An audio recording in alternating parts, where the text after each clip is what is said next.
주님의 은혜가 족합니다. 오늘도 우리의 삶에 그 은혜를 충분하게 부어주셔서 하루를 인도하시는 하나님의 사랑을 신뢰하고 의지하며 살아가는 복된 주의 성도들이 되게 하여 주옵소서. 오늘 이 아침도 첫 시간을 주님께 드리니 주여 함께 하여 주시고 우리 성도님들 더욱더 강건케 하여 주시고 하나님의 자비와 사랑 가운데에서 우리의 마음과 생각이 더욱더 주님을 기쁘게 해드리는 하루가 되게 하여 주시옵소서. 주의 인도와 말씀을 오늘도 기다리며 살아계신 예수님의 이름으로 기도드립니다. 아멘. 오늘 우리에게 주신 하나님의 말씀 열왕기상 9장 10절에서 28절까지의 말씀입니다. 열왕기상 9장 10절부터 28절까지의 말씀 한 절씩 교독하고 마지막 28절은 함께 읽습니다. 솔로몬이 두 집 곧 여호와의 성전과 왕궁을 22년 만에 건축하기를 마치고 갈릴리 땅에 성읍 20곳을 히람에게 주었으니 이는 두로왕 히람이 솔로몬에게 그 온갖 소원대로 백향목과 잣나무와 금을 제공하였습니다. 히람이 두로에서 와서 솔로몬이 자기에게 준 성읍들을 보고 눈에 들지 아니하여 이르기를 내 형제여 내게 준 이 성읍들이 이러한가 하고 이름하여 가볼 땅이라 하였더니 그 이름이 오늘까지 있느니라. 히람이 금 120달란트를 왕에게 보내었더라.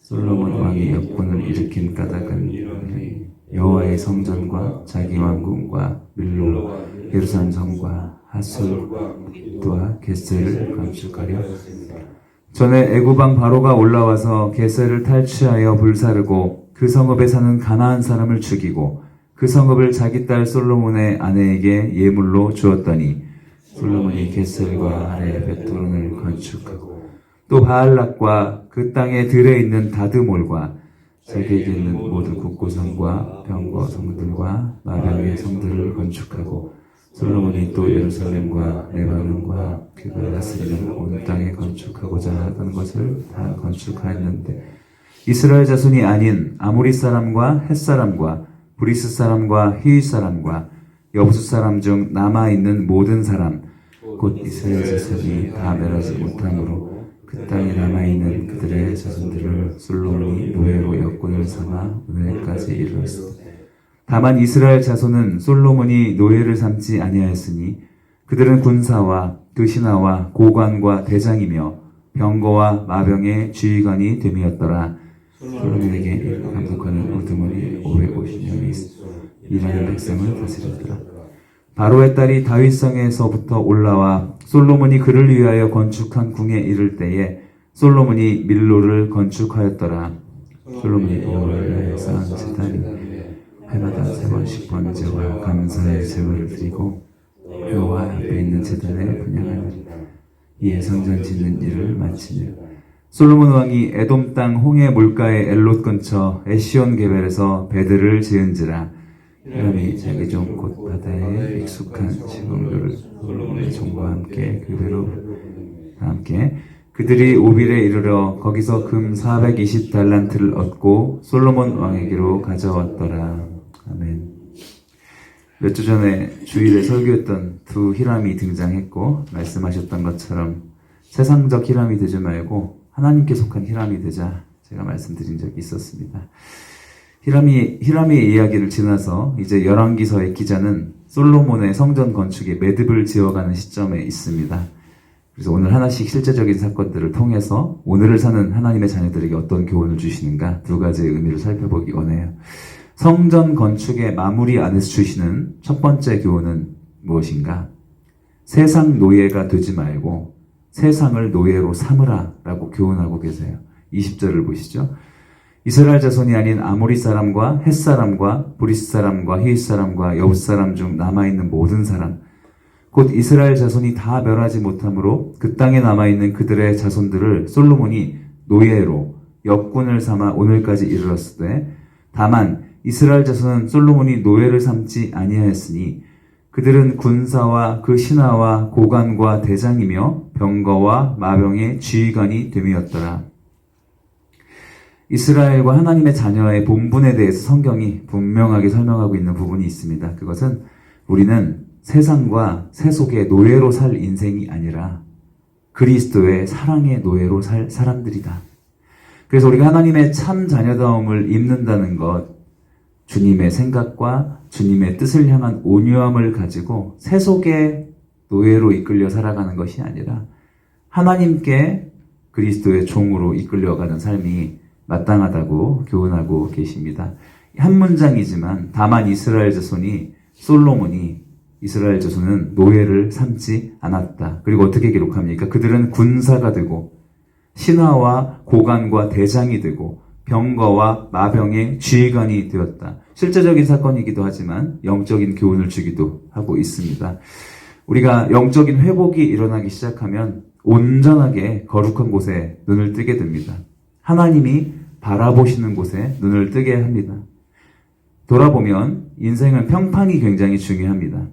사람들이 나를 어떻게 보느냐, 성도들이 어떻게 생각하는가, 누가 어떤 말을 하는가, 사람들에 의해서 내 인생이 어떻게 평가받는가는 중요합니다. 세상은 그렇게 순위를 정하고 그렇게 영향력을 발휘하죠. 그러나 하나님의 백성들에게 있어서는 그와 더불어서 그것을 넘어서는 것이 하나가 있죠. 무엇입니까? 하나님의 평가입니다. 거룩하게 하나님의 진리 앞에 하나님이 나를 어떻게 보시느냐가 사람의 평판을 포함하는 것이죠. 사람 앞에 아무리 잘 보여도 하나님 보실 때 아닌 것은 아닌 것이죠. 우리가 하나님 앞에 제대로 잘 평판을 얻을 때 하나님은 그 사람의 원수로도 그로 더불어 화목해 하신다는 말씀이 잠언에 있습니다. 그러므로 우리는 사람들 앞에서의 삶을 넘어서서 더욱더 하나님 앞에 완전하게 서는 삶을 살아가야 하는 것이죠. 세상적인 노예처럼 이끌림 받지 않는다는 것은 사람들이 분위기를 좌우하고 또 그들이 생각하는 초점에만 기울어지지 않는다는 것을 말하는 것입니다. 애굽의 노예로 살던 이스라엘을 잘 생각해 보시면 알 수 있어요. 그들은 눈에 보이고 귀에 들리고 하나님을 믿는데도 불구하고 남들이 말하고 세상이 주는 영향력을 가장 크게 마음속에 받아들이며 살았어요. 하나님의 약속으로 가나안을 향해서 들어가라고 말씀하셨음에도 불구하고 12명 중에 10명의 사람들은 현실적으로 못 간다, 안 된다, 사람들의 생각이 다 그렇다, 이 사람이 이렇게 얘기한다. 이것이 어떻게 보면 세속적 노예가 되어버린 그리스도인의 삶입니다. 그러나 인생의 판단과 관점을 넘어섰던 여호수아와 갈렙의 삶의 생애가 있었죠. 하나님이 말씀하셨기 때문에 불가능해 보이지만 가능하다. 이처럼 우리에게 맡겨진 삶의 모든 자리에서 우리가 세상의 노예로 살아가는 것이 아니라 하나님의 말씀의 그 생각과 관점에 눈을 뜨고 나아가는 온 성도들이 되시기를 주님의 이름으로 축원드립니다. 결국은 하나님의 말씀에 초점을 두고 하나님께 이끌림 받는 사람들을 통해 하나님은 넥스트를 이어가는 것이죠. 베드로전서 2장 9절에 이렇게 말씀하세요. 그러나 너희는 택하신 족속이요 왕 같은 제사장들이요 거룩한 나라요 로얄 피플이죠. 그의 소유가 된 백성이니 이는 너희를 어두운 데서 불러내어 그의 기이한 빛에 들어가게 하신 이의 아름다운 덕을 선포하게 하려 하심이라. 주님의 빛 안에 살고 하나님의 인도를 오늘도 따르며 그의 소유가 되시고 택한 자녀답게 주님의 아름다운 덕을 선포하며 살아가는 우리의 삶이 되게 하시기를 바랍니다. 세상 노예 되지 않고 세상을 노예 삼으면서 주님의 인도를 따라 살아가는 솔로몬과 같은 은혜가 우리의 삶 속에 가득하게 되시기를 바랍니다. 두 번째, 성전 건축에 마무리해 주시는 영적 교훈이 있어요. 저는 이 부분이 더 중요하다고 생각하는데요. 어떤 교훈인가? 영적인 삶에서는 매듭이 중요하다. 매듭이 중요하다. 말씀하세요.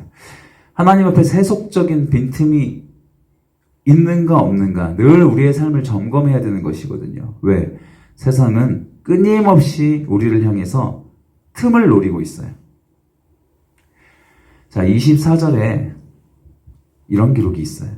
바로의 딸, 파라오의 딸이죠. 공주예요. 다윗성에서부터 올라와 다윗성에서 솔로몬이 그를 위하여 건축한 궁에 이를 때에 솔로몬이 밀로를 건축하였더라. 성벽이에요.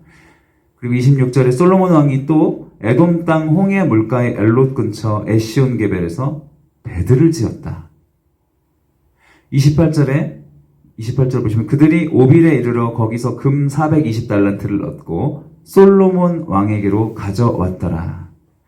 굉장히 중요한 지점입니다. 지금이. 왜냐하면 솔로몬은 이렇게 끝없이 세상에 치우치지 않고 하나님의 음성을 듣기 위해서 치열하게 싸웠어요. 아까도 예배 하나님 앞에 성전 건축을 다 짓고 난 다음에도 계속해서 하나님을 예배하고 계속해서 하나님을 제사하기 위해 애썼던 솔로몬의 모습이 오늘 본문에 등장하고 있거든요. 해마다 제사를 드렸고 해마다 예배를 드렸다. 그런데 그렇게 하나님의 뜻을 향해서 살아가려고 하는 솔로몬을 세상이 가만두느냐? 가만두질 않아요.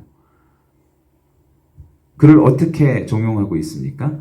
오늘 말씀 속에서 바로의 딸이 붙어요. 우리가 읽었던 본문 중에 어떤 내용이 있냐면 파라오가 자신의 권세를 보여주자는 제국이니까 그래서 결혼 지참금으로 뭘 줬죠? 가나안 한 성읍을 주네요.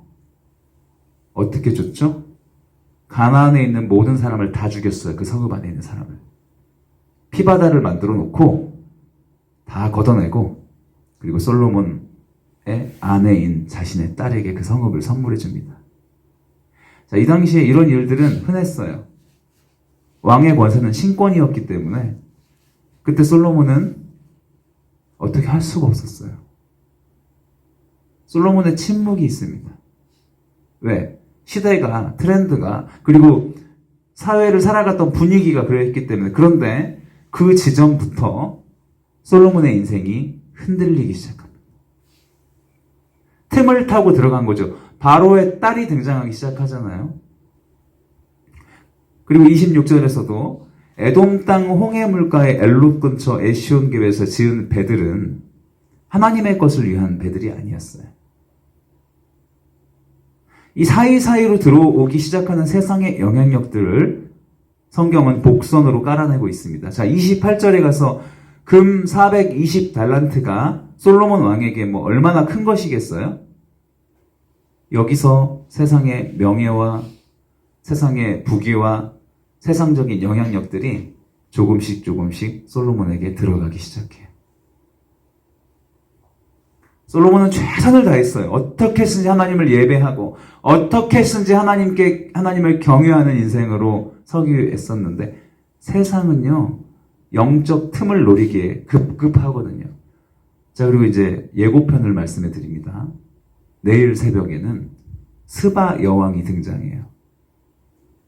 솔로몬 소문 듣고 과연 그렇게 지혜롭고 그 통치력이 대단해? 찾아와서 솔로몬 앞에 서는데 세상은요 안에서 밖에서 하나님의 사람들을 향한 끊임없는 공격이 나타나는 것이죠. 그래서 오늘의 말씀 속에서 하나님이 우리에게 주시는 중요한 교훈이 있어요. 세속을 정당화하기 시작해가는 묘사들이 지금 등장하기 시작하는 것이죠. 세상의 영향력들에 있어서 우리가 예수님을 믿으면서 하나님 자녀로서 어쩌면 에돔 땅 홍해물과 엘롯 근처에 있었던 배들, 에시온 게벨의 배들, 나만이 알고 있는 하나님 앞에 부끄러운 비밀스러운 것들은 없습니까? 사탄은요 틈새를 타고 들어가거든요.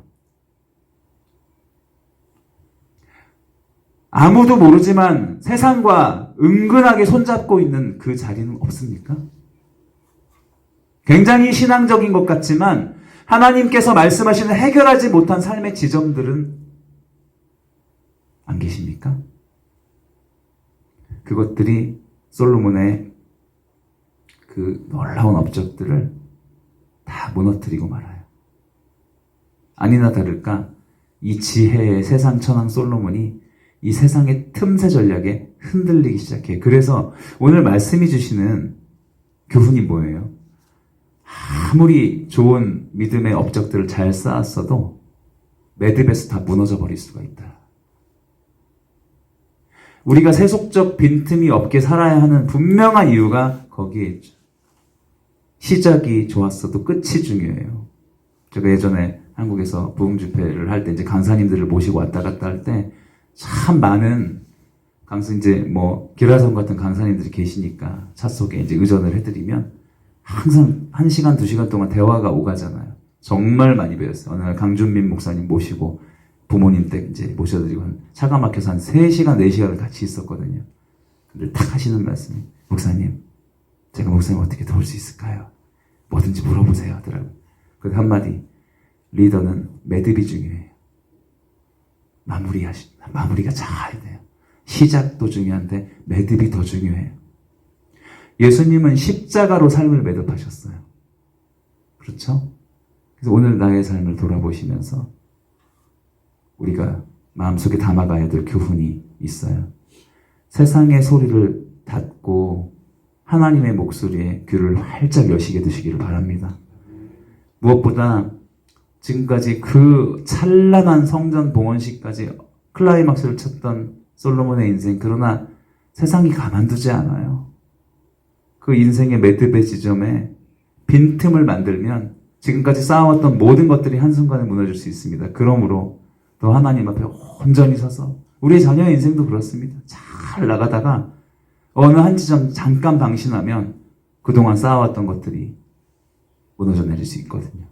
주님 앞에 아름다운 신앙의 매듭으로 우리의 삶을 이어가게 되시기를 주님의 이름으로 축원드립니다. 기도합시다.